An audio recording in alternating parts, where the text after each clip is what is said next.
Regardez, donc on a dit que le moi de l'homme, juste en résumant deux mots ce qu'on a dit hier, le moi de l'homme, il est composé, il est composé de deux facteurs.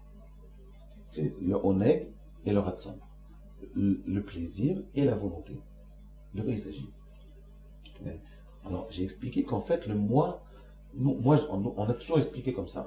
Je vous dis ce qu'on a expliqué, je vais vous dire qu'est-ce qui s'est passé de plus, de nouveau. On a toujours expliqué quelle est l'intériorité de l'homme. On avait dit, le Rav Abu dit, quelle est la facette intérieure du moi, c'est le plaisir. Quelle est la facette extérieure? C'est le ratson. Pourquoi? Parce que pour le ratson, c'est extérieur. Parce que le ratson, en fait, c'est des schémas sociaux. Je veux devenir docteur parce que j'ai un respect des médecins. Je veux devenir Premier ministre parce que j'ai un respect du Premier ministre. Je veux devenir rabbin parce que j'ai un respect du rabbin. Donc, le schéma social qui est respecté en moi, c'est ce qui va me permettre de me projeter vers ce schéma-là. D'accord? Ça, c'est la volonté. Donc, la volonté, en fait, c'est superficiel. Si vous rêvez d'avoir un stéthoscope et d'être professeur de médecine, parce que vous avez vu ça dans votre jeunesse. Donc, ce schéma-là, il est resté en vous comme un schéma positif. Donc, vous voulez retranscrire ce schéma pour pouvoir grandir dans ce sens-là. Ça, c'est ce qu'on avait expliqué jusqu'à présent. Mais par contre, l'intériorité de l'être, c'est le plaisir. C'est-à-dire qu'en fait, on avait expliqué à Rabbi Yosef, ce qui est toujours vrai, ce principe est toujours vrai, c'est que pour arriver, il ne faut jamais travailler sur la volonté, il faut travailler que sur le plaisir. Parce que le plaisir, c'est l'intériorité. Donc, quand vous travaillez sur le ratson, sur la volonté, sur l'ambition, vous essayez de donner de l'ambition à votre enfant, vous n'obtenez que le contraire. Vous n'allez obtenir qu'une révolte, qu'une sensation de rejet. Vous voulez que votre fils il soit quelqu'un de très, très, très studieux. Mais si vous le poussez à ça, il va juste vous rejeter.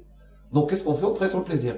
Et à travers le plaisir, quand le texte il nous dit que la volonté, elle est extérieure et le plaisir, il est intérieur, ça veut dire, si on ne travaille jamais directement sur la volonté, on travaille sur le plaisir. Le plaisir, on peut le changer. On peut changer le plaisir. On peut changer nos sources de plaisir. On peut échanger, on peut transformer la notion de plaisir en nous. Au début, on aime les plaisirs matériels, après on peut aimer des plaisirs plus intellectuels, plus spirituels. Donc le plaisir, ça se transforme en l'homme. Et c'est ce plaisir qui va fabriquer la volonté. C'est par le plaisir qu'on fabrique la volonté. Ce principe, il est encore vrai. Mais ce que je veux rajouter, que je n'ai pas dit, c'est que j'ai expliqué que la volonté, elle est superficielle. C'est pas vrai. La volonté, elle est superficielle, mais elle est dans le Hani. Elle est dans la pnimiout. La volonté est dans la pnimiout. Ça où je me suis trompé. Écoutez bien, Yosef. Mais qu'est-ce que ça veut dire? Ça veut dire que le Hani, le moi de l'intériorité de l'être, il n'est pas que statique, qui est représenté par le plaisir, il est aussi statique. Mais pas que, il est également dynamique, il est également symbolisé, il contient également la notion d'ambition, la notion de volonté, une expression de mes potentialités. C'est ça la volonté. La volonté, c'est je dois me projeter vers le moi-même qui réussit, vers le Eshetraïl qui est en moi que je n'ai pas encore développé. Je vous donne un exemple. Le texte, il dit, dans Parashat Vayakel, il dit Vayikra Beshem Betzalel Ben Ori Ben Tzur et Mate Yehuda. D'accord? Vayikra, c'est-à-dire, Dieu il a appelé Betzalel. Moshe me dit, Dieu il a appelé Betzalel. Ben Ori Ben Tzur. Attendez, où il l'a appelé? Il l'a appelé nulle part. Regardez les testaments, il l'a appelé nulle part. Où il l'a appelé? Où vous voyez qu'il l'a appelé? Ben, je vais vous dire, la réponse est très simple. Il l'a appelé au début de sa vie avant de naître. Betzalel lui a donné des forces, il lui a donné des potentialités artistiques exceptionnelles. Et après, il lui dit maintenant, il l'appelle, il lui dit Betzalel, ce que je te donnais comme potentialité, vas-y, sors-les. Allez, maintenant, sors-les.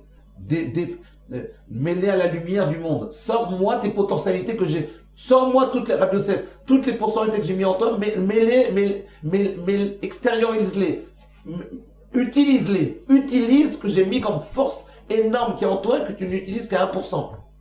C'est ça la pnimiout. C'est ça le ratson de la pnimiout. La volonté de la pnimiout, c'est prendre conscience qu'en réalité tu as en toi beaucoup plus que ce que tu crois et mets-les en valeur. Mets en valeur ton intériorité. C'est-à-dire que projette tes corps. Regarde, prends conscience. Moi, quand j'avais 18 ans, un de mes rabbinim m'a dit, c'était Rav Kaz, il m'avait dit, t'as une puissance dans un domaine. Il m'a dit, je ne vois pas bien encore.